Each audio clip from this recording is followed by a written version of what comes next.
उम्मीद करते हैं आप सब बहुत अच्छे होंगे। मेरा नाम है अभिषेक और स्वागत है आपका जीएस कैपिटल सिविल सर्विसेज पे।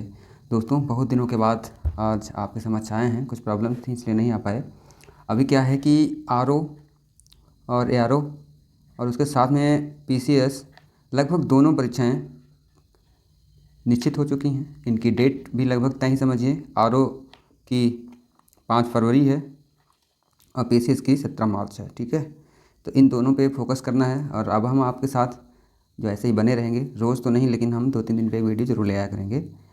इसी क्रम में हम आज आरओ का एक सेट देखेंगे। ये ध्येय आईएएस का सेट है और टेस्ट नंबर 7 है ये। ठीक है, ध्येय आईएएस का टेस्ट नंबर 7 है। इससे देखेंगे, बहुत अच्छा टेस्ट है। आइए शुरू करते हैं। तो पहला है कि दक्कन ट्रेप के संबंध में सत्य कथन चुनें।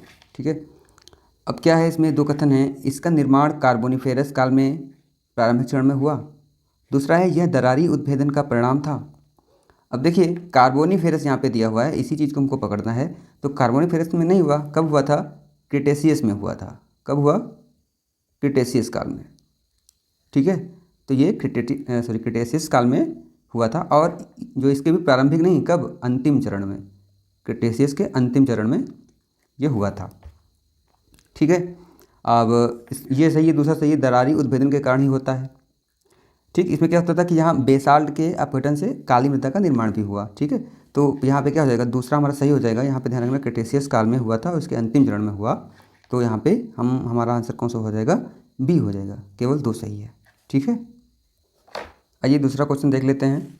यहाँ पे सूची फर्स्ट को सूची सेकंड से मिलाना है। एक तरफ उष्ण झरने हैं और एक तरफ राज्य है। ठीक है, तो अब देख लीजिए, ताल बीज है, सोहाना है, तप्त पानी है, अनहोनी है। ऐसे क्वेश्चन बहुत प्रिय हैं यूपी पीसीएस के और आते भी हैं, और यकीन मानिए कि आप लोगों के लिए भी बहुत अच्छे हैं।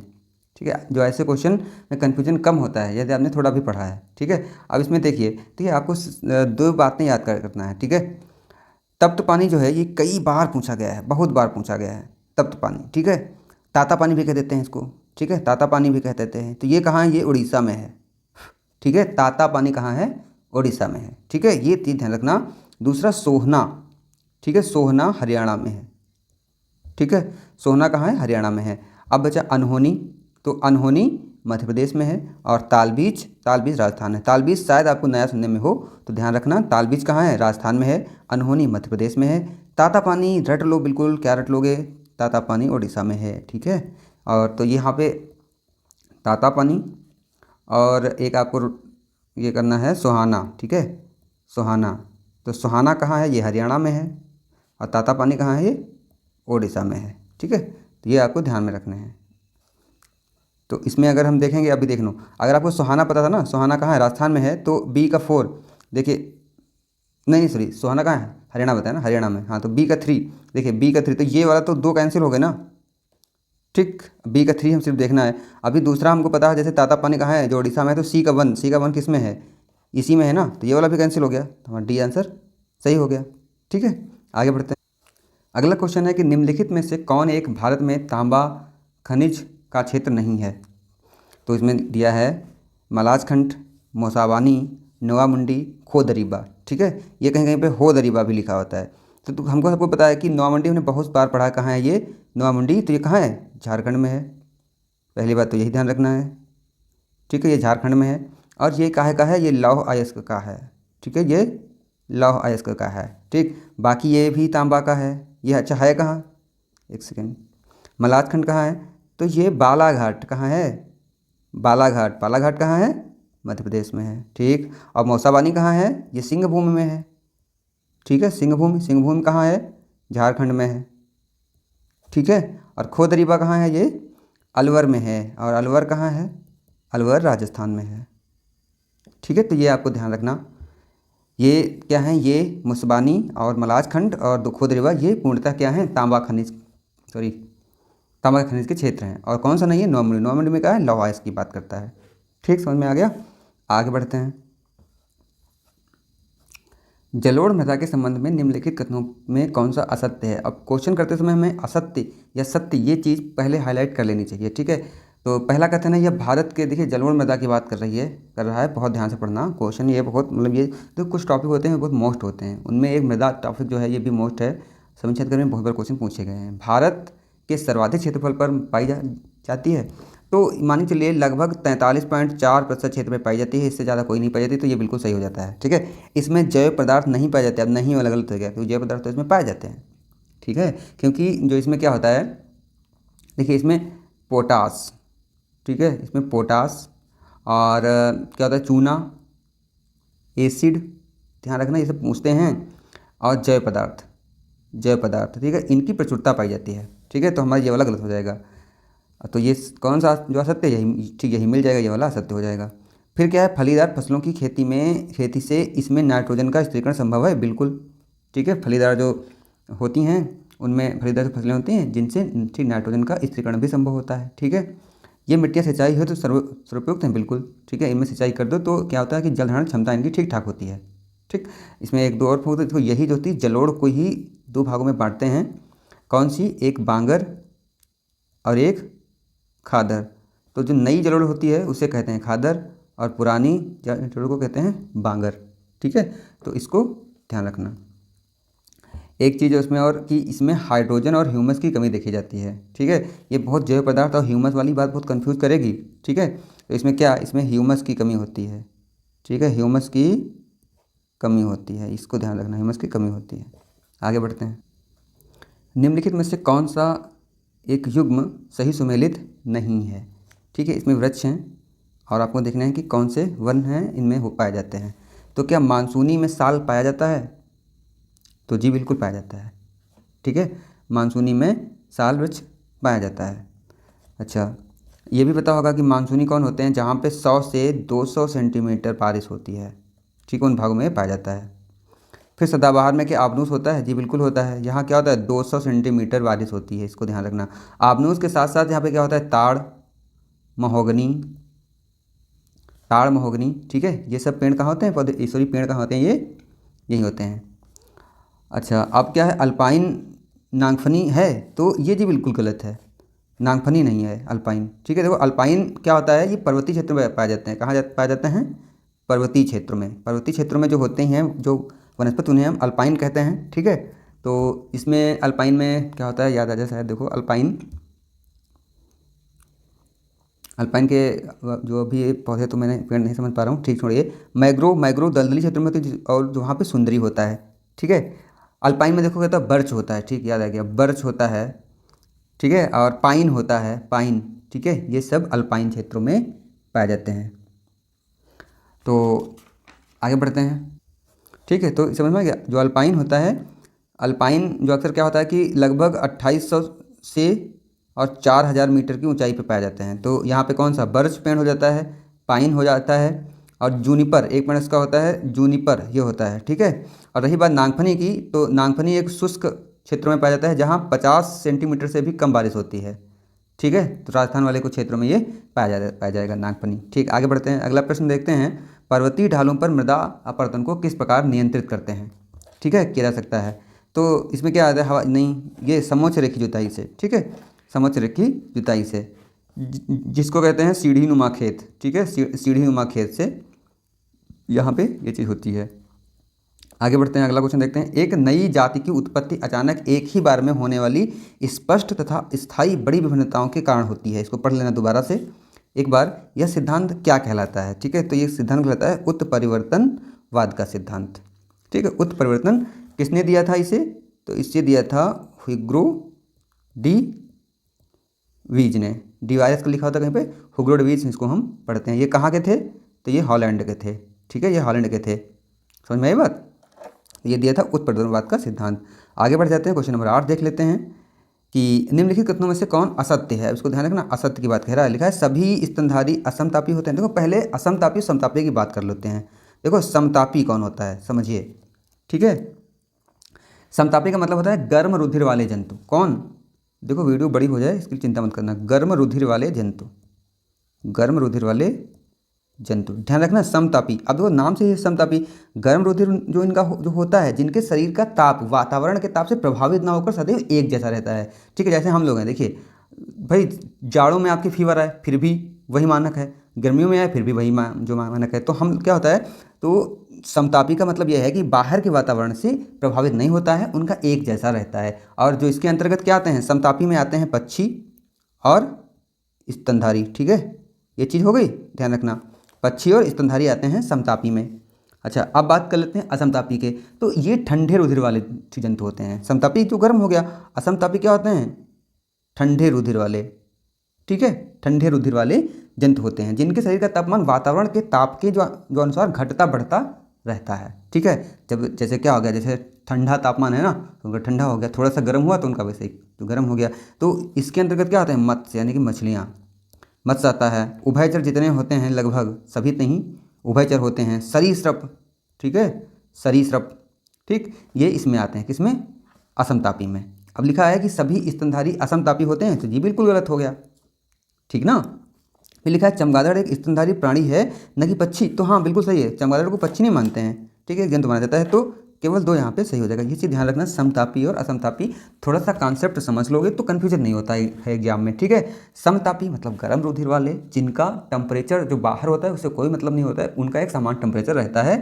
स्तनधारी और पक्षी उसमें जो आते हैं। ठीक है, असमतापी में क्या है, जो मौसम के साथ अपने आप को बदल लें, जैसे देखो मछलियाँ होती हैं, बर्फ में ठंडी हो गई ना फिर भी वो जिंदा है ना, कीड़े मकोड़े, ठीक ना। तो जो मत्स्य, उभयचर और सरीसृप, ये है स्तनधारी, सॉरी ये क्या होते हैं, असमतापी होते हैं। ठीक है, धन्यवाद। आगे देख, तो निम्नलिखित में से किस एक पर्वतीय दर्रे का निर्माण तीस्ता नदी द्वारा किया गया है। ठीक है, अभी आपको क्या लगेगा, नाथुला भी, जेलेपला भी, बड़ा कन्फ्यूजन है, तो ये चीज़ें रटनी पड़ेगी, रट लो या फिर समझ लो। ठीक है, तो यहाँ पे क्या है, देखो नाथुला भी सिक्किम में है। कहाँ है, सिक्किम में नाथुला है, और एक नाकुला है, ये कहाँ है, सिक्किम में है। ठीक है, और यहाँ जो होता है ये नाथुला से ही तिब्बत जाने का रास्ता है। क्वेश्चन ये भी पूछते हैं, तिब्बत जाने का रास्ता।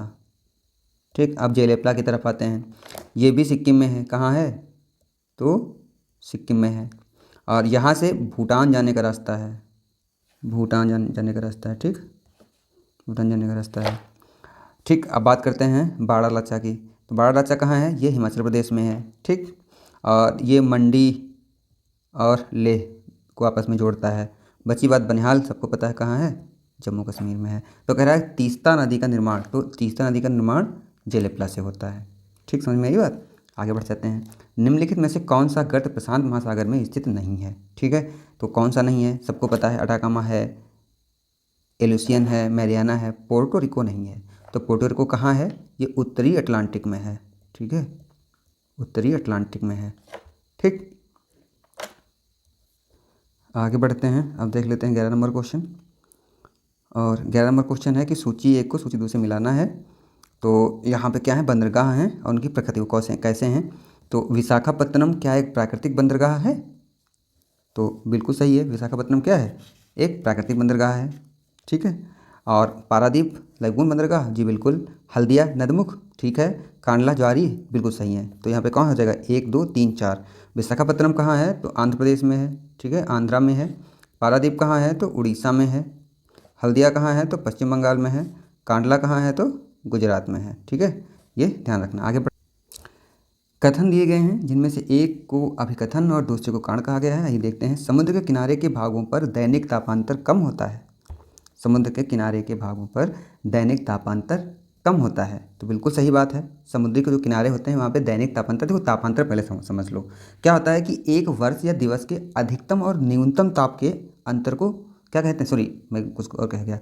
देखो, एक दिवस हो या वर्ष हो, इसके जो है अधिकतम और न्यूनतम तापांतर के जो है अंतर को क्या कहते हैं, तापांतर कहते हैं। जैसे सुबह 20 डिग्री है, शाम को 50 डिग्री है ना, तो इसके जो अंतर को कहेंगे ना, ज़्यादा है भाई, 20 और 30 का अंतर है ना, तो ज़्यादा तापांतर हो गया। अगर यही क्या होता है 20 और 22 होता तो कम तापांतर होता। तो ये चीज़ कह रहा है कि समुद्र के किनारे के भागों का दैनिक तापांतर कम होता है, तो बिल्कुल सही बात है, बहुत ज़्यादा वहाँ पर अंतर नहीं होता है।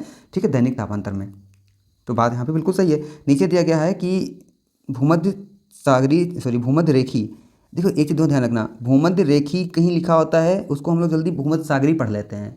ठीक है, माइंड इतना तेज चल रहा था पेपर में, और भूमध्य सागरी लिखा होता है उसे भूमध्य रेखी समझ लेते हैं। तो ये चीज़ ध्यान रखना, भूमध्य रेखी क्षेत्रों में वार्षिक तापांतर बहुत अधिक होता है, ये बात बिल्कुल गलत है। ठीक है, क्योंकि वहाँ पे तापांतर नहीं होता है, वहाँ पे एक जैसा, भूमध्य रेखा पे एक जैसा तापांतर रहता है। ठीक है, तो ये चीज़ ध्यान रखना।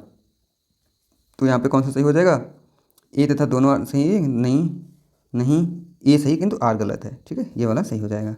आगे देखते हैं कि निम्नलिखित युग्म में से कौन सा एक सही सुमेलित नहीं है। अब देखिए सही सुमेलित नहीं है, नहीं पे बहुत ज़्यादा जोर देना।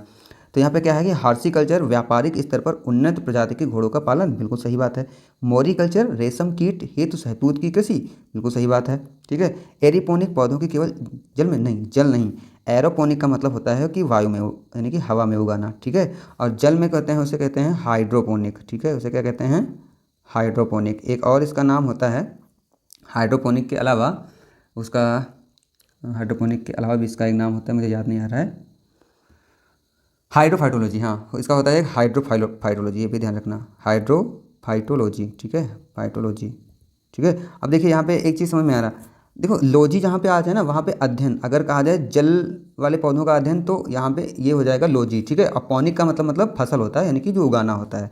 पामोलॉजी फल विज्ञान, देखो यहाँ पे जो है ना पौनिक लग गया तो ये उगाने की बात हो गई, यानी कि फसल की बात हो गई। अगर लॉजी लग गया तो क्या हो गया, विज्ञान हो गया, यानी कि अध्ययन की बात हो गई, ठीक है। तो एरोपोनिक जल नहीं है, क्या वायु में उगाने की एक कला है, एक जो कृषि है पद्धति है, और जल में उगाने को कहते हैं हाइड्रोपोनिक, और जल में जो उगते हैं उनका विज्ञान तो क्या होता है, हाइड्रोफाइटोलॉजी होता है, ठीक है। आगे बढ़ते हैं दोस्तों। भारत के विभिन्न भागों में स्थानांतरित कृषि को किन नामों से जाना जाता है। झूम उत्तर पूर्वी भारत में, बिल्कुल सही है। जो पूर्वोत्तर के भाग हैं जैसे कि असम हो गया और मेघालय हो गया, ठीक ना, मिजोरम मणिपुर, यहाँ पे झूम कहते हैं, ठीक है। झूम खेती का मतलब है कि यहाँ पे जंगल हैं, इन जंगलों को यहाँ काट दिया, यहाँ पे खेती की और इसके बाद में आगे बढ़ गए, ठीक है। वहाँ पे जंगल को काटा, वहाँ खेती की, वो क्या होता है, स्थानांतरित खेती होती है। मतलब क्या होता है, बदल देते हैं, फिर यहाँ नहीं कर रहे हैं, यहाँ पे पेड़ पौधे आ गए, फिर आगे बढ़ गए, उसे क्या कहते हैं, स्थानांतरित खेती कहते हैं। ये पर्वतों पे अक्सर ज़्यादा होता है, खैर वैसे तो आप हर जगह होता है।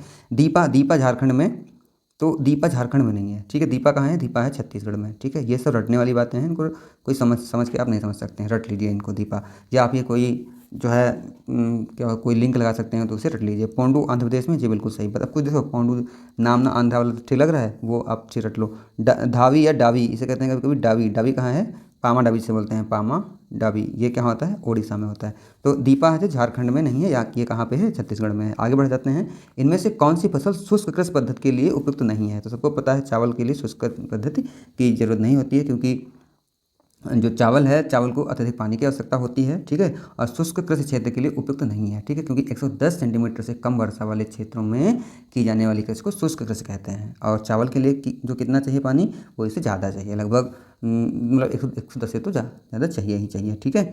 अब क्या होता है कि जो ये होते हैं मसूर, चना, मूंग, ठीक है, या मोटे अनाज, ठीक है, इनको, ठीक है, जो मृदा में नमी बनी रहे तभी जो उगाया जा सकता है थोड़ा बहुत। आगे बढ़ते हैं। जनजातियों तथा उनके देशों का गलत सुमेल है, ठीक है। कह रहा कि कौन जनजाति वहाँ से नहीं वो कर रही है, तो देखो कुलामन, ठीक है, क्या कुलामन फिलीपींस में है, तो बिल्कुल है। लैप्स दक्षिण स्कैंडिनेविया में है, बिल्कुल है। कुंग, कुंग ये अमेरिका में नहीं, ये कहाँ पे है, ये अफ्रीका में है, दक्षिण अफ्रीका में है, ठीक है। वेद्दा श्रीलंका में है, ठीक है। आगे बढ़ते हैं। दक्षिणी गोलार्ध में जलमंडल एवं स्थलमंडल के विस्तार में प्रतिशत क्या है।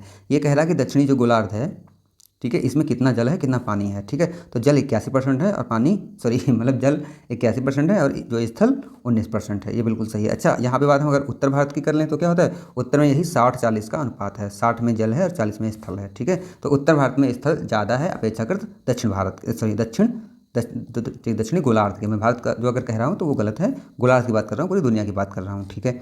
आगे बढ़ते हैं। कोपेन ने अपने जलवायु वर्गीकरण योजना में भारत के गंगा के मैदान को किस वर्ग में रखा। देखिए ये एक बहुत ही जटिल चीज़ है, जो भूगोल की जिनका बैकग्राउंड नहीं है, लेकिन मैं ये कहूँगा जैसे मैंने रट रखा है ना, आपको रट लेना है। यहाँ से क्वेश्चन एक आता है ना, अगर थोड़ा सा भी आपने रटा है तो वो नंबर फ्री का आपको दे गया, ठीक। तो देखिए जैसे कि मैंने तो रट रखा कि गंगा के मैदान के लिए CWG है, ठीक है, ऐसे आपको भी रटना है, ठीक है। वैसे भारत को 6 भागों में कोपेन के जो अनुसार 6 भागों, 6 जलवायु प्रदेश में बांटा गया है, ठीक। जैसे मैं बता दूं आपको, जैसे ई, देखो सब समझो, पहले टी होता है, टी होता है ना, टी, ये एक मिनट, छोटा वाला टी, ठीक है, ये हिमाचल प्रदेश और जम्मू कश्मीर या पर्वतीय क्षेत्र जो नीचे के हैं उनमें टी होता है। उसके बाद इन्होंने दिया है ईटी, ईटी जो दिया है ये बर्फ़ वाले प्रदेश के लिए दिया, भारत की मैं बात कर रहा हूँ, बर्फ़ वाले प्रदेश के लिए दिया है, ठीक है। देखो ये एक नक्शा देख लो, ठीक है, यहाँ पे अच्छे समझ लो, ये वाला जो भी एरिया है ऊपर यहाँ पे ई है, ठीक, यहाँ पे क्या है, यहाँ पे ई है, और ये जो पूर्वोत्तर का भारत है, पूर्वोत्तर यहाँ पे DFC है, ठीक। ये गंगा यमुना का मैदान है, यहाँ पे CWG है। और ये वाला जो है ना राजस्थान वाला, थोड़ा सा ये वाला, ये BSHW, BS, ये आपको रटने ही है। अब मैं बता दूं आपको कौन से रटने हैं। देखो ये पूछता है ऊपर वाला, ये वाला CWG ये पूछता है, और ये पूछता है, ठीक है। कभी कभी पूछता है यहाँ वाला, ये AS और ये AMW, ठीक है। इनको रटना है, आपको आराम से घर पे बैठ के पढ़ लेना है एक बार इनमें क्या क्या है। मैंने तो रट रखा है सीधे सीधे, बीच में CWG है, नीचे AW है, ऊपर E है, ठीक है। और ET थोड़ा सा यहाँ पे हिमाचल प्रदेश में यहाँ पे कहा है, यहाँ पे ET है, थोड़ा सा यहाँ पे दिया नहीं है, ET है, ठीक है। और यहाँ पे E है और यहाँ पे DFC है। तो यही याद कर लो, इतने में आप छांट लगे वहाँ पे DFC, CWG, AW और E, ठीक है। तो AW साउथ इंडिया, ठीक है। और AS कहाँ पे है ये आपको ध्यान रखना है, ये तमिलनाडु वाले पूरे हिस्से में, ठीक है। और केरला में क्या है, AMW, ठीक। आगे बढ़ते हैं। निम्न में से किसे गोल्डन फाइबर ऑफ बंगाल भी कहते हैं? तो किसे कहते हैं? जूट को कहते हैं। आपको सबको पता होगा, गोल्डन फाइबर ऑफ बंगाल के नाम से इसे जाना जाता है। अगला क्वेश्चन है कि निम्नलिखित युग्म में से कौन सा एक सही सुमेलित नहीं है, ठीक है। तो केवलादेव घाना पक्षी, ये पक्षियों का जो आश्रय स्थल है राजस्थान में है, बिल्कुल सही बात है। वेदाथंगल तमिलनाडु में है, बिल्कुल सही बात है। रंगना थिटू कर्नाटक में है, ये भी बिल्कुल सही बात है। सलीम अली मध्य प्रदेश, या ये मध्य प्रदेश में नहीं है, ठीक है। अब देखिए सलीम अली जो नेशनल पार्क है, देखिए जो नेशनल पार्क है ये जम्मू कश्मीर में है, ठीक। सलीम जो अली एक पक्षी जो अभ्यारण्य है वो गोवा में है, ठीक है। और एक सलीम अली क्या है, ये पक्षी विज्ञान व प्राकृतिक इतिहास, ठीक है, प्राकृतिक इतिहास, ये वाला तमिलनाडु में है, ध्यान रखना। नेशनल पार्क जम्मू कश्मीर में है सलीम अली, पक्षी अभ्यारण्य गोवा में है, और पक्षी विज्ञान और प्राकृतिक इतिहास का जो केंद्र है वो तमिलनाडु में है, ठीक है। तो मध्य प्रदेश में तो कुछ नहीं है, तो ये गलत हो जाता है। आगे बढ़ लेते हैं और 26 नंबर, सॉरी यहाँ पे 21 नंबर क्वेश्चन की बात कर लेते हैं। तो विश्व प्रसिद्ध मोका कहवा कहाँ पाया जाता है? तो ये यमन में पाया जाता है, ये आपको रटना है सीधे, ठीक है। मोका को ये कहाँ पाया जाता है? ये यमन में पाया जाता है, ठीक। आगे बढ़ते हैं। इनमें से कौन एक क्रेटर झील का उदाहरण नहीं है? तो लोनार भी है, ठीक है, एवर्नेस भी है, टिटकाका भी है, जिनेवा झील नहीं है, ये भूकंपकृत है, ठीक है, भूकंपकृत है ये। अच्छा ये है कहाँ? तो ये स्विट्जरलैंड में है, स्विट्जरलैंड में, ठीक है। ये कहाँ है? ये बोल्विया में है, ठीक। तो ये स्विट्जरलैंड में है और ये बोल्विया में है। आपको लोनार पता है, लोनार भारत में है, और एवर्नस ये इटली में है, ठीक। ये कहाँ है? ये महाराष्ट्र में है, बुल्ढाना के पास में। 23 नंबर क्वेश्चन देखते हैं। दक्षिण अफ्रीका के हाई वेल्ड से निकलने वाली यह नदी मकर रेखा को 2 बार काटती है, वह है, ठीक है। अब देखिए कांगो जायरिए, नाइजर, नील, इनमें से कोई नहीं, इनमें से कोई नहीं, क्योंकि मकर रेखा को काटती है लिम्पोपो। कौन काटती है? लिम्पोपो काटती है। कांगो जायरे ये नदी काटती है भूमध्य रेखा को। किसको काटती है? भूमध्य रेखा को। और कर्क रेखा को भारत में काटती है माही नदी, ठीक है। नाइजर नदी को तेल नदी कहते हैं, और मिस्र को इसको नील को मिस्र का वरदान कहते हैं, ठीक है। तो ये बातें आपको ध्यान रखनी है। 24 नंबर क्वेश्चन देख लेते हैं। यहाँ पे संवत्सर हैं और किस समय में इनकी गणना की गई वो दिखा रहा है यहाँ पे। तो आप इसको ठीक जो मिलाइए अच्छे से। विक्रम कब हुआ था? ये क्वेश्चन कई बार आ चुका है। तो विक्रम 57 में, ठीक है, 57 ईसा पूर्व, मतलब एक सेकंड मिला देता हूँ मैं, ये हो गया, ठीक है। शक 78 में, ठीक है, शक 78 में, और गुप्त 320 में, कल 3102 में, समझ लो। अब विक्रम किसने चलाया था? ठीक है, तो चंद्रगुप्त विक्रमादित्य ने। चंद्रगुप्त नाम से पता है ना, विक्रमादित्य ने। ये जब शक को पराजित किया था, शक जो विजय के उपलक्ष्य में चलाया था, ठीक है। अब शक की बात कर लें तो शक कनिष्क, जो शक शासक था कनिष्क, इसने चलाया था, ठीक है, कनिष्क ने चलाया था। गुप्त चंद्रगुप्त ने चलाया था, ठीक है। और ये कल की बता, ये पांडवों ने चलाया था। पांडवों ने जब परीक्षित को राज्य देते हैं ना, और ये चले जाते हैं वन की तरफ, ठीक है, उसी समय पांडवों ने चलाया था। कब? 3102 में। तो समझ में आ गई बात। अब देखो ये आपको रटने नहीं होंगे। यदि आपको राजाओं का ना गुप्त का पता होगा टाइम पीरियड, तो यहाँ से आप मैच कर लेंगे, ठीक है। शक का पता होगा कि एडी में जो आए थे, आराम से कर लेंगे, कोई दिक्कत नहीं है। 25 नंबर क्वेश्चन देखते हैं कि एलाइव द वंडर ये सर्वप्रथम ब्लैक होल की घटना का वर्णन किसको लेखक? ये ब्लैक होल वही घटना है जो 20 जून 1756 को 146 जो अंग्रेज नवाब के कहने पर एक छोटी सी कोठरी में बंद कर दिए गए थे, जिसमें से सिर्फ 23 लोग बचे थे। ठीक है, 123 की मृत्यु हो गई थी। ये वही घटना है ब्लैक होल वाली, और कोई घटना नहीं है। तो ये हालवेल, जो उसी में से एक व्यक्ति बचा हुआ था, उसने ये सब कुछ लिखा था। तो J.Z. हालवेल ने ये पुस्तक लिखी थी। ठीक है, आज 25 क्वेश्चन ही रखते हैं और ये जारी रखेंगे हम। मैं ये चाहूँगा कि 4 बार में 4 वीडियोस में आपकी पूरी टेस्ट सीरीज में जो करवा दूँ 140 क्वेश्चन। थोड़ा सा मैं डिस्क्रिप्टिव जो बताता हूँ, जो इसलिए टाइम लग रहा है। दोस्तों सहयोग बनाए रखिए, और मैंने बैक कर दिया है, मतलब बैक मैं आ गया हूँ यूट्यूब पे, और आप लोगों के साथ रहूँगा अब। ठीक है, धन्यवाद।